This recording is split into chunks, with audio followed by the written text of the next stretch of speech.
Hello' গাইছ আৰু মই দিছ ব্লগলৈ আপোনালোকক স্বাগতম জনাইছোঁ। আৰু আজি দিনটো বহুত ধুনীয়া, অলপ আগতে বতৰটো বাৰু অলপ কলা কৰিছিল, বাট একো নাই। এতিয়া মই যাই আছোঁ ভীমাশংকৰ ধাম জ্যোতিৰ্লিংগ টেম্পললৈ, আৰু আপোনালোকক মই লৈ যাম ধুনীয়া। আপোনালোকক অলপ চলপ কাহানিও ক'ম, কাৰণ মোক ককা আইতাহঁতে কৈছিল যেতিয়া মই সৰু আছিলোঁ।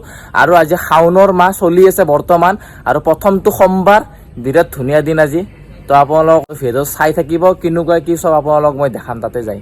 জালুকবাৰী পাৰ এই কালভাৰটো যে আছে, কালভাৰটোৰ পৰা আপুনি এইপিনে লেফ্ট চাইডে ল'ব পাৰে, আৰু লেফ্ট চাইডে লৈ এতিয়া আমি যাম গড়চুকৰ যিটো ৰাস্তা আছে তাৰেলৈকে যাম। আৰু মোৰ গাড়ীখন ইয়াতে থৈ দিছোঁ, অলপতে আপোনালোক অলপ দেখালোঁ, পামহি বুলিয়ে কয় জেগাখিনি, তাৰেলৈকে যাওঁ।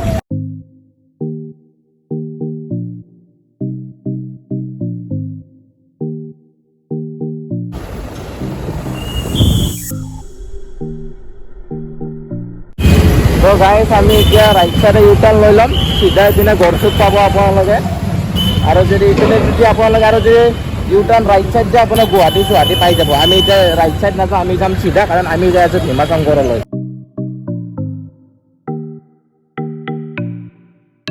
এটা ৰাস্তা আছে, আমি এইটো দি নাযাওঁ, আমি যাম চিধা। আপোনালোকে ভুল নকৰিব, লেফ্ট চাইড সোমাই নাযাব, ষ্ট্ৰেইট যাব, ষ্ট্ৰেইট। এই ব্ৰিজখন দেখা পাই যাব আপোনালোকে। আৰু এটা আছে লেফ্ট চাইড, তো আপোনালোকে লেফ্ট চাইড নাযাব, পূৰা চিধাই যাব। এনেকৈ ৰাইট চাইড হ'ব আপোনালোকৰ, চিধা চিধিব। গেটখন চাই লওক, পূৰা ধুনীয়া কৰি সজাই দিছে বলবমৰ কাৰণে, আৰু বলবমৰো ছিজন চলি আছে দিয়কচোন। এতিয়া মানুহ সভা পূৰা আহি আছে। গেটটো চাব পাৰে ওপৰত, পূৰা ধুনীয়াকৈ সেই কৰি দিছে। মানুহে ভিৰ গমেই পাইছে কেনেকুৱা ভিৰ হ'ব আজি। লাইন চাব পাৰে, ইয়াৰ পৰা লাইনটো লাগি আছে, ওপৰলৈকে গাড়ী লৈ যাম বুলি কিবা। লাইনটো চাওকচোন একবাৰ, শাওনৰ মাহ নহয়, হ'বই আৰু উপায় নাই। এতিয়া গাড়ীখন বা ক'ত থওঁ, কি ভিৰ আপোনালোকে দেখাই পাইছে কেনেকুৱা ভিৰ হৈ আছে। আৰু মোৰ হোৱাইট এণ্ড ব্লেক পেণ্টাৰখন ইয়াতে থৈ দিছোঁ। আৰু ইয়াতে পাৰ্কিঙৰ কিবা কিবি পইচা ল'ব, 20 টকামান ল'ব। কিমান, 20 টকা? হা, অঁ 20 টকা ইয়াতে ল'ব। চাব পাৰি, ইয়াতে কাউণ্টাৰ আছে, ইয়াতে লৈ আছে বাইদেউবিলাকে। তো ইয়াতে 20 টকাটো দি দিওঁ, গাড়ীখন অলপ ছেফটিটো থাকিব, কাৰণ পাৰ্কিং হয় ইয়াতে দিবই লাগিব। মানুহ বেছি হৈছে হ'লেও চাব পাৰে, এইবিলাক পূৰা ধুনীয়া মাল আদি সজাই থৈ দিছে। এইখন দোকান আছে, এইখন দোকানত আমি বস্তু কিবা লৈ লওঁ। এনেই ওপৰত লৈ গৈছে, তথাপিও ডাঙৰ ডাঙৰ চাকি আৰু সৰু চাকি আৰু এইবিলাক চব লৈ লওঁ, কাৰণ বাহিৰত জ্বলাব লাগিবতো। এইটো মাৰি ল'লোঁ ইয়াতে, পূৰা ধুনীয়া শিৱৰ ভক্ত একদম লাগি আছে নে মোক, বুজিছেনে? কেনেকুৱা লাগিছে ক'ব। মানে দোকান আছে, এইখনো বম ডাঙৰ এখন দোকান, ৰুদ্ৰাক্ষৰৰ দোকান দি দিছে। ৰাতিপুৱাতো এইটো ভালেই আছিল ৱেডাৰটো, তো এতিয়া বৰ্তমান অলপ ৰ'দ চ'দ দিছে। একো নাই, গাড়ীটো হ'লেও আজি যামেই, আৰু 1.5-2 বছৰো হ'লতো অহা নাই। তো এতিয়া যায় ভাল লাগিব। আছে দূৰ আছে বাৰু ওপৰলৈকে, অমিতাভা আছে, আৰু পিনে আছে, চব লাইন লাগি আছে ইয়াতে। আহি থাকক, বাহিৰতে চাকি তাকি জ্বলাম। আৰু এয়া চাব পাৰে, চব লৈ ল'লোঁ তাতে জ্বলাবৰ কাৰণে। উঠি আহি দেখা পালোঁ ইয়াতে প্ৰসাদত কিবা কিবি খুৱাই আছে। সেইবিলাক আমি এতিয়া নুসুমাওঁ, যেতিয়া মই নামি আহিম তেতিয়া খাই ল'ম কিবা প্ৰসাদটো। এতিয়া ওপৰলৈকে যাওঁ। হৰ হৰ মহাদেৱ। তো ইয়াতে আপোনালোকে যদি নিজৰ ইচ্ছামতে যদি ভোগ চোক যদি দিব খোজে ইয়াতে দিব পাৰে।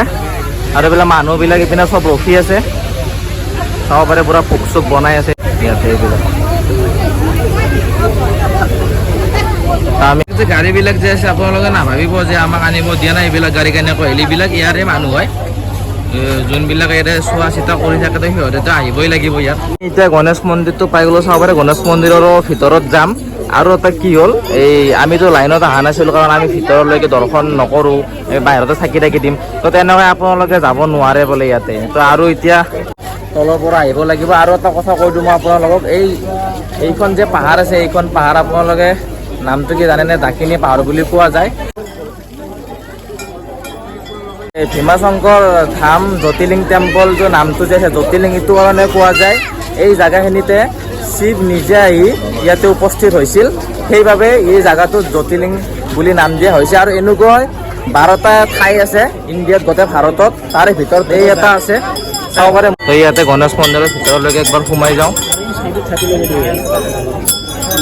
তো গণেশ মন্দিৰৰ ভিতৰত বেছি কথা চথা নাপাতো কাৰণ ইয়াতে চবে একদম পূজা চূজা কৰি আছে তো আৰু এইপিনে হাল্লা চাল্লা একদম ভাল নালাগে তো হ'লেও আপোনালোকে মন্দিৰটো একবাৰ দেখাই এইটো গণেশ বাবা ইয়াতে গেটটো ফাইনেলি আমি সোমাই গ'লো ইয়াতে হয় এইটো থেংক ইউ হা সোমাই দিয়া হয় এতিয়া সোমাই আহিলোঁ গমে পালে কাৰ কাৰণে সোমালোঁ এইপিনে ভিতৰত তো এতিয়া ভিতৰলৈকে যাওঁ প্ৰথম মন্দিৰটো আপোনালোক এতিয়া দেখাম এই লেফ্ট চাইডে আছে সেইটো মন্দিৰটো কি আছে কি নাই বাহিৰলৈকে যাওঁ এয়া সোমাই গৈছে এতিয়া ধুনীয়া কি হয়তো সিদ্ধি গণেশ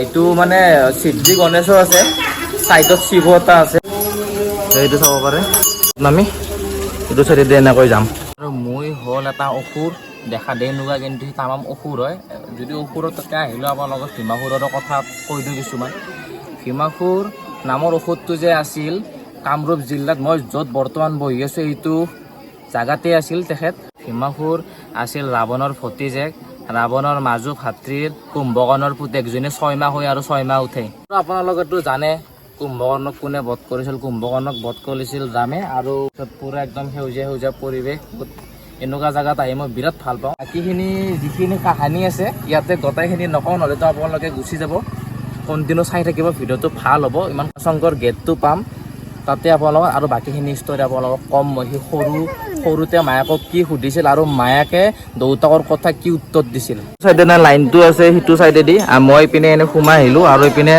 ভিতৰত দেখা পাই আপোনালোকে নন্দী দেখা হ'ব আৰু প্লাছ মেইন গেটটো আপোনাৰ এনেকুৱা হয় তাত আপোনালোকৰ লগত দিয়া আছে বস্তুটো যে আছে এই বস্তুটো আপোনালোকে ক'ৰবাত কিবা যদি চাই তেতিয়া গম পাব যে ডিজাইনত বনোৱা আছে দিয়া আছে বাৰু ঘণ্টাবিলাক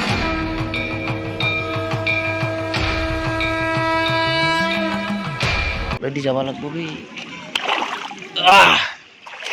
আহি গ'লো ফাইনেলি তলেদি লাইন পুৰা তাৰপিছত ইপিনে কিবা এটা নিজৰা টাইপৰ আছে তো যদি ইপিনে যদি একদম মেইন মন্দিৰলৈকে যদি একদম দৰ্শন কৰে তেতিয়াহ'লে পুৰা একদম এই লাইনটো লাগিবই লাগিব এইটো কম্পালচৰি আপোনালোকে যদি ৰছী যদি ভাঙি যদি আহে একো নহ'ব এইটো লাইনত আহিবই লাগিব আৰু পুলিচ চুলিচ চব আছে আপোনালোক এনেও আহিব নিদিয়ে এইবিলাক চব চাকি তাকি জ্বলোৱা আছে তো আমি এতিয়া চাকি তাকিটো জ্বলাই দিওঁ তো এইটোৱে লাইন পুৰা সিপিনে যায় ইটো চাইডেদি এনেকৈ উঠি যাওঁ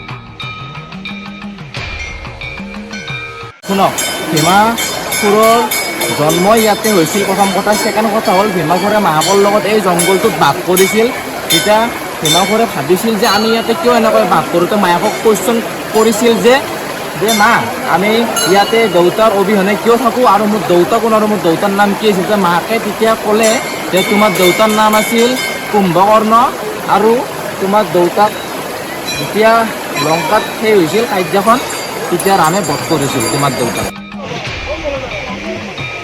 গাঁঠিব পাৰে ইয়াতে এইবিলাকো আছে